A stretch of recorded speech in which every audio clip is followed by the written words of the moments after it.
Bonjour à tous les amis, j'espère que vous allez bien. On se retrouve pour le débrief de France-Pays-Bas, mesdames et messieurs. Une équipe de France au sommet avec des joueurs de fous furieux. Une équipe, une équipe de zinzin, mais toujours avec la patte Deschamps, voilà, dans le style de jeu. On va en parler bien évidemment, on va parler des faits de jeu, on va parler des joueurs individuellement, on va parler de Deschamps. On va parler de Kylian Mbappé, bien évidemment. Et on va aussi parler du 11 type qu'a aligné Didier Deschamps ce soir. Alors, pour parler du 11 titulaire, pour moi, Didier Deschamps ne peut pas aligner un meilleur 11 que celui qu'il a aligné ce soir. Je vais m'expliquer. Pour moi, Kolo Muani, c'est mieux que Giroud. Alors, c'est mieux que Giroud dans certains aspects, pas dans tous bien évidemment. Je pense que niveau jeu de tête et à la finition, Giroud va être meilleur. Mais Kolo Muani dans le jeu et dans la cohérence du jeu, euh, je pense que vraiment Kolo Muani peut apporter de fou furieux en termes déjà de pressing, en termes de course, d'efforts défensifs aussi, comme Kylian Mbappé ne défend pas. Bon, Giroud, c'est pas le mec irréprochable qui fait jamais les efforts défensifs, je dis pas ça.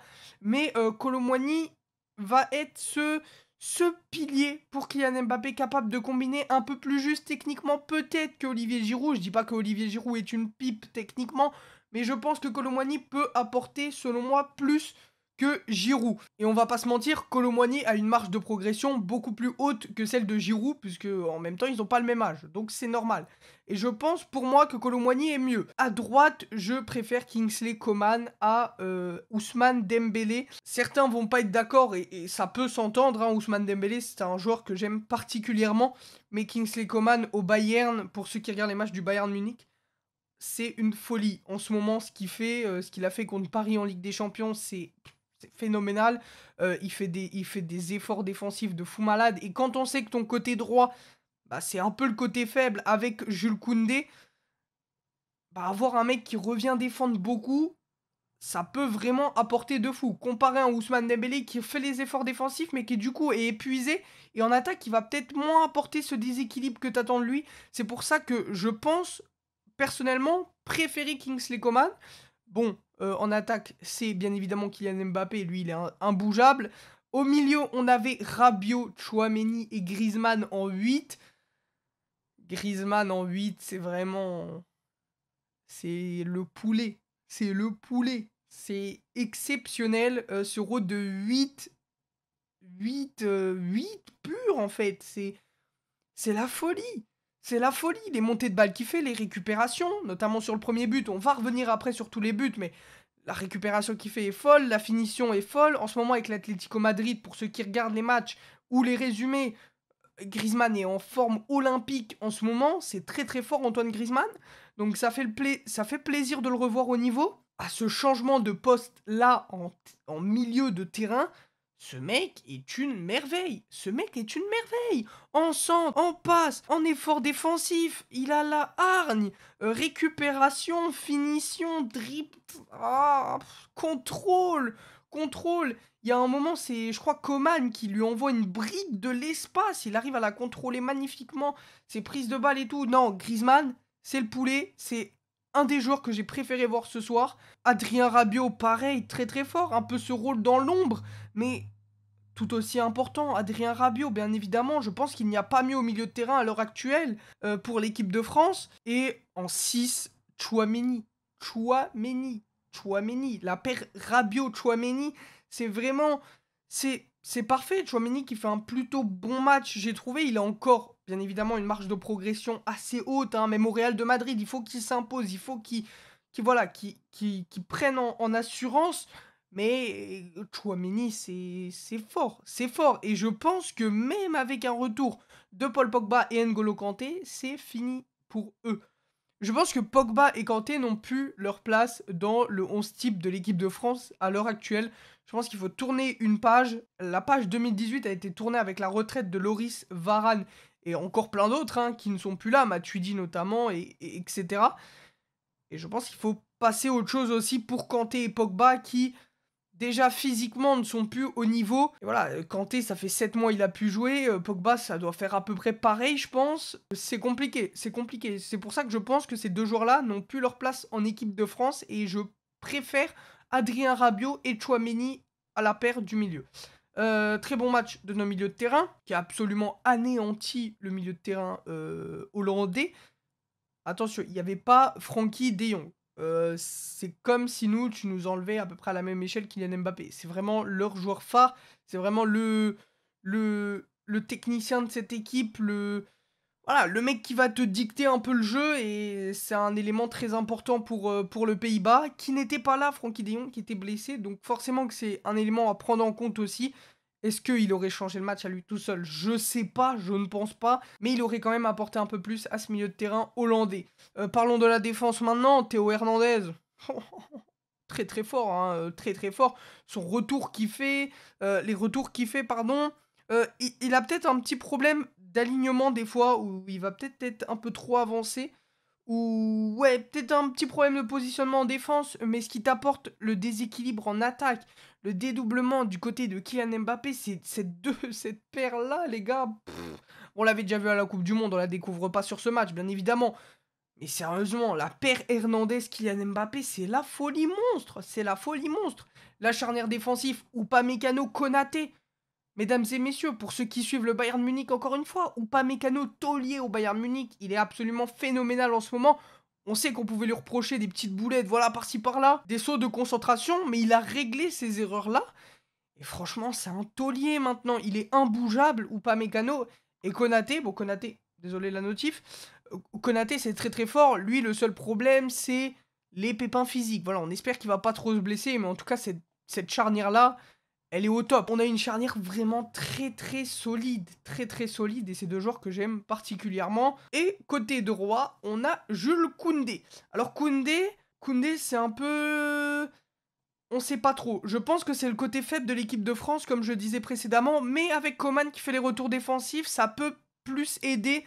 Après, c'est pas son poste à Jules Koundé, défenseur droit. On sait que maintenant, il joue plus dans l'axe au Barça. Voilà, il nous manque ce latéral droit de métier qui peut apporter le déséquilibre offensif, mais je pense que c'est pas non plus... Et c'est pour ça que Kolo Muani, pour moi, peut apporter, c'est qu'il peut prendre le côté, en fait. Il peut prendre le côté... Ce qui fait que ce que Giroud ne peut pas trop faire. Je sais pas si vous voyez ce que je veux dire niveau tactique, mais comme, comme en fait Koundé ne va pas apporter ce déséquilibre en attaque, bah, je pense que Kolo Muani peut apporter peut-être le dédoublement sur le côté de Coman ou un truc comme ça. Je pense qu'il y a beaucoup plus de largeur tactique à faire pour Didier Deschamps. Mais voilà, Koundé, c'est pas non plus un peintre, hein, loin de là, il est quand même très fort, mais je pense que c'est le côté faible quand même de l'équipe de France à l'heure d'aujourd'hui. Et puis au cage, Mike Maignan, penalty arrêté, fabuleux, c'est exceptionnel. Mike Maignan, bah voilà, il est là quoi, penalty, pas penalty, il est fort. Bah, tous les mecs qui regardent le foot, notamment la Ligue des Champions, etc., savent que Mike Maignan, c'est un des top gardiens monde. Et voilà, et ça fait plaisir de le voir au cage de l'équipe de France. C'est... Voilà, je pense qu'à ce stade-là, Maignan est plus fort que Loris, à l'heure où on parle. Et franchement, bah, la relève au gardien est encore une fois assurée, en fait. La relève en attaque est assurée. La relève au milieu, et voilà, c'est peut-être un peu le secteur un peu en dents de scie, mais on n'a pas des peintres au milieu, hein. Griezmann, Rabiot, Tchouaméni, c'est quand même très très fort. Et niveau charnière, on a une charnière de fou. Je pense qu'on n'a pas trop de soucis à se faire dans le 11 type pour le reste des années, en tout cas, ça c'est sûr. Bon, j'ai beaucoup parlé du 11 titulaire, les gars, désolé, mais il fallait revenir dessus forcément. Maintenant, parlons des faits de jeu. Une demi-heure de folie, avec un premier but sur une récupération d'Antoine Griezmann pour Kolo Muani, qui décale à Mbappé, qui remet à Griezmann, qui finit... Succulent. Succulent, c'est exceptionnel, c'est exceptionnel. Premier but de fou. Le deuxième but qui s'enchaîne avec un coup franc d'Antoine Griezmann pour Upamecano. Voilà, très bien tiré, un peu vicieux ce coup franc tiré de Antoine Griezmann. Et c'est superbement bien tiré, ce qui va mettre le cafouillage dans la défense adverse. Et Upamecano qui finit bien. Donc, bah parfait. Et puis après, bah voilà, on est l'équipe de France. C'est pour ça que je dis, il y a encore cette patte Deschamps. C'est qu'on est à 2-0. On va sécuriser un peu défense et jouer en contre. Et le Pays-Bas n'a pas mis en danger l'équipe de France, à part peut-être sur une ou deux occasions grand maximum, mais j'ai pas le souvenir que ce soit si fréquent que ça pour le coup. La France qui a extrêmement bien joué, et même si on jouait plus, bah, la maîtrise était là en fait. Défensivement, il n'y avait pas beaucoup d'espace. Les Hollandais qui galéraient un peu à trouver des combinaisons, etc. Il fallait un exploit individuel pour passer. Donc, non, très fort, très fort. Et à 2-0, oui, on a arrêté de jouer, on jouait en contre, mais c'était de la maîtrise de jeu. Et c'est la patte Deschamps, encore une fois. Et très fort cette équipe de France dans cette première mi-temps. Le troisième but, la passe de Tchouaméni pour Kolo Muani qui laisse passer pour Kylian Mbappé. Et puis, déjà, la passe de Tchouaméni est folle. L'action de Kolo Muani de laisser passer le ballon pour Kylian Mbappé qui arrive en profondeur derrière lui, c'est exceptionnel. Et puis, les gars, quand on a vu Kylian Mbappé devant le gardien, on s'est tous dit, il y a déjà but. C'était impossible qu'il loupe. C'est le secteur où il s'est amélioré le plus, c'est à la finition. Kylian Mbappé, on savait tous qu'il y avait but à ce moment-là. Et ça fait 3-0. Et une action collective, encore une fois, de fou furieux. Et puis enfin, le dernier but, le quatrième, Kylian Mbappé, un exploit individuel qui vient te mettre les défenseurs centrales hollandais sur la lune avec une feinte de fou furieux. Pour à la finition, encore une fois, Kylian Mbappé, quoi. Kylian Mbappé, c'est... Kylian Mbappé, la folie. La folie, juste la folie. Et c'est un capitaine digne de ce nom, autant dans la prise de parole, quand il a réconforté un peu Antoine Griezmann en disant « je comprends totalement », etc., son point de vue en interview. Et là, sur le terrain, c'est le patron de cette équipe de France, mesdames et messieurs, c'est le patron de cette équipe de France 2023. Oui, Kylian Mbappé, je suis content de t'avoir avec moi, dans mon pays. Je suis content, frère, je suis content. Je suis pas content quand tu joues au PSG et quand tu joues contre l'Olympique Lyonnais, parce que frère, t'es insupportable, t'es trop fort. Et les années prochaines sont pour toi, emmène-nous loin de toutes les compétitions. Faut pas plonger non plus dans la culture de l'instant en se disant on va tout gagner prochainement, mais franchement, quand tu vois le 11 type et Kylian Mbappé, tu peux que dire l'Euro 2024, il est pour nous, en fait. Il n'y a pas de... Bon, il reste du temps, bien évidemment, faut pas trop se projeter non plus, mais vous voyez ce que je veux dire, c'est que si l'équipe tourne bien, il y a pas de raison que ça se passe mal, et franchement, cette équipe est folle, et on sent un renouveau, en fait, dans cette équipe. Quelques phases de pressing dans la première mi-temps notamment, parce qu'en deuxième, bon, 3-0, les Hollandais qu'on lâché prise totalement, avec un Virgil van Dijk totalement à la rue complet hein, dans ce match. On a l'impression qu'il a la flemme, on a l'impression qu'il a pas envie de jouer, et c'est terrible de voir Van Dijk à ce niveau-là, et on sent qu'il était dépassé un peu par les événements, Virgil van Dijk, et c'est terrible pour lui. Quelques phases de pressing, quelques phases défensives, bah, c'est maîtrisé quoi en fait. Et puis la France qui joue détendu après sans pour autant se mettre en danger derrière, à part le penalty arrêté par Mike Maignan, sinon c'était un non-match quoi, hein, tout simplement. 4-0 en phase de qualification pour l'Euro 2024. Le Pays-Bas qui est allé en quart de finale de Coupe du Monde, c'est pas rien.